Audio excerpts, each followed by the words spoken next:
जय हिंद दोस्तों, स्वागत करते हैं आपको एक नए वीडियो में। और आज के वीडियो में मैं आपको बताऊंगा कि स्लीपर वंदे भारत को लेकर भारतीय रेलवे बहुत ही ज़्यादा तेजी से काम करने जा रही है। और इसके लिए भारतीय रेलवे ने एक दो जगह नहीं कई जगह इसके प्लांट भारतीय रेलवे लगा रही है, जिसमें स्लीपर वंदे भारत के सभी पार्ट्स बनाए जाएंगे। जिसमें सीट के लिए भी भारतीय रेलवे ने कई जगहों पर इसके प्लांट तैयार कर रहे हैं। अभी फिलहाल में इसे 3 जगह पर तैयार किया जा रहा है। अगर इस ट्रेन की कोच की बात करें तो आप जानते होंगे कि इसका कोच भारतीय रेलवे BML यानी कि बेंगलुरु में इसका निर्माण किया जा रहा है। लेकिन आज मैं आपको बताऊंगा कि एक और प्लांट स्लीपर वंदे भारत के लिए लगकर तैयार हो रही है, और उसमें भारतीय रेलवे स्लीपर वंदे भारत के लिए केवल सीटों का निर्माण करेगी। कहां पर फैक्ट्री तैयार हो रही है और इसमें साल भर के अंदर में भारतीय रेलवे स्लीपर वंदे भारत के लिए कितने सीटों का निर्माण करेगी, सारी फुल डिटेल जानकारी मैं आपको इस वीडियो के अंदर देने वाला हूं। तो दोस्तों, अगर आप चैनल पर नए हैं तो चैनल को सब्सक्राइब कर लीजिए, और वीडियो अच्छा लगे तो वीडियो को लाइक जरूर कर दीजिएगा। चलिए इस डिटेल वीडियो को शुरू करते हैं। दोस्तों, रेल यात्रियों को सुविधाजनक यात्रा के लिए रेलवे द्वारा अलग अलग शहरों में वंदे भारत ट्रेन चलाने की योजना है। इसके चलते स्लीपर बर्थ तैयार कराई जा रही है। इंदौर के समीप औद्योगिक नगरी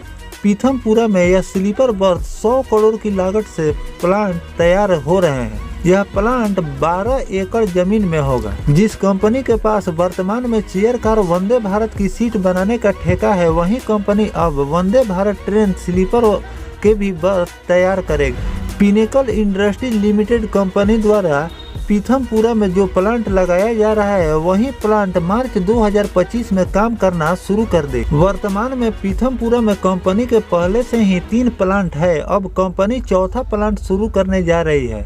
यहाँ से सिर्फ रेलवे की सीट और एम्बुलेंस जैसी चीजों का निर्माण किया जाएगा। इस प्लांट की कैपेसिटी लगभग 15,000 सीट प्रति वर्ष बनाने की होगी। कंपनी ने 2022 में रेलवे सीटिंग के क्षेत्र में काम करना शुरू किया। ICF कोच फैक्ट्री चेन्नई को सीट सप्लाई करने वंदे भारत के लिए जो सीटें बनाई जाती है, वह अन्य स्लीपर कोच की बर्थ के जैसी ही रहेगी। हालांकि यह उसके मुकाबले कुछ हल्की जरूर होगी। अभी देखने में आता है कि स्लीपर कोच की मिडिल बर्थ काफी भारी होती है। ऐसे में उसे खोलने और बंद करने में आमतौर में 2 यात्रियों की मदद लेनी पड़ती है।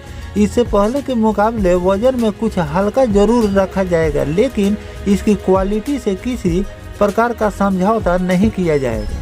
कंपनी का पीथमपुरा में एक प्लांट शुरू होने से बड़ी संख्या में लोगों को रोजगार भी मिलेगा। कंपनी के द्वारा अपने यहाँ करीब 40% महिलाओं को रोजगार के लिए रखा जाएगा। तो दोस्तों, भारतीय रेलवे इंदौर में तैयार हो रही है एक कंपनी, जिसमें आपको स्लीपर वंदे भारत के सीट भारतीय रेलवे तैयार करेगी, और उसी सीट का यूज भारतीय रेलवे स्लीपर वंदे भारत में करने वाली है। तो इसे साफ जाहिर हो रहा है कि भारतीय रेलवे स्लीपर वंदे भारत के लिए जोर शोर से काम कर रही है, और आने वाले दिनों में आपको बहुत ही मात्रा में भारतीय रेलवे स्लीपर वंदे भारत को उतारने वाली है। इसीलिए कई कंपनियों को एक साथ ज्वाइंट करके भारतीय रेलवे स्लीपर वंदे भारत के काम में लगा रही है कि आने वाले दिनों में इसका प्रोडक्शन जो है वो धीमा ना हो जाए, और इसकी जो लॉन्चिंग है वो आपको कम न दिखाई दे। इसीलिए भारतीय रेलवे अब इसको अलग अलग जगहों पर इसके अलग अलग पार्ट को तैयार कर रही है। एक जगह इसका लोड न पड़े और हर जगह से इसकी सामग्री पहुंच जाए, और इसका निर्माण जल्दी स्लीपर वंदे भारत। और बात कर लेते हैं स्लीपर वंदे भारत के लॉन्चिंग के बारे में कि भारतीय रेलवे इस ट्रेन की लॉन्चिंग की तैयारी में क्या आगे कर रही है। तो आपको बहुत जल्द, यानी कि इस महीने में नहीं तो आपको अगले महीने में इस ट्रेन की लॉन्चिंग भी देखने को मिलेगी, क्योंकि भारतीय रेलवे इसकी ट्रायल की पूरी तैयारी भी कर ली है। अगर इसकी कोच पोजीशन की बात करें तो भारतीय रेलवे ने इसके काम भी लमसम पूरे कर चुके हैं। भारतीय रेलवे इसकी ट्रायल की तैयारी भी कर रही है, और इसका ट्रायल भारतीय रेलवे बहुत जल्द करने वाली है। इसके लिए भारतीय रेलवे ने इसके लिए रूट भी तैयार कर लिए हैं। रूट भी कंफर्म हो चुका है। उस रूट पर आपको स्लीपर वंदे भारत का ट्रायल, और उसके बाद इसे भारतीय रेलवे कमर्शियल रूप में कुछ दिन अमृत भारत की तरह इसे चलाने वाली है। और चलाने के बाद इसमें कौन कौन सी त्रुटियां आती है उसको दूर करते हुए फिर से भारतीय रेलवे इस ज्यादा मात्रा में स्लीपर वंदे भारत तैयार करने की प्रक्रिया में लग जाएगी। तो आने वाले समय में दोस्तों आपको बहुत ही ज्यादा तादाद में स्लीपर वंदे भारत की लॉन्चिंग देखने को मिलेगी। तो दोस्तों फिलहाल जो भारतीय रेलवे स्लीपर वंदे भारत के लिए जो तैयारी कर रही है उस पर आपकी क्या राय है, कमेंट सेक्शन में जरूर बताइएगा। इस पर कोई विशेष जानकारी भारतीय रेलवे द्वारा निकल कर सामने आती है तो मैं आपको फिर से बताने का प्रयास करूंगा। फिलहाल दोस्तों ये जानकारी आपको कैसा लगा कमेंट सेक्शन में जरूर बताइएगा। मिलते हैं किसी नेक्स्ट टॉपिक कोई नई जानकारी के साथ, तब तक अपने भाई को दीजिए इजाजत। जय हिंद, जय भारत, वंदे मातरम।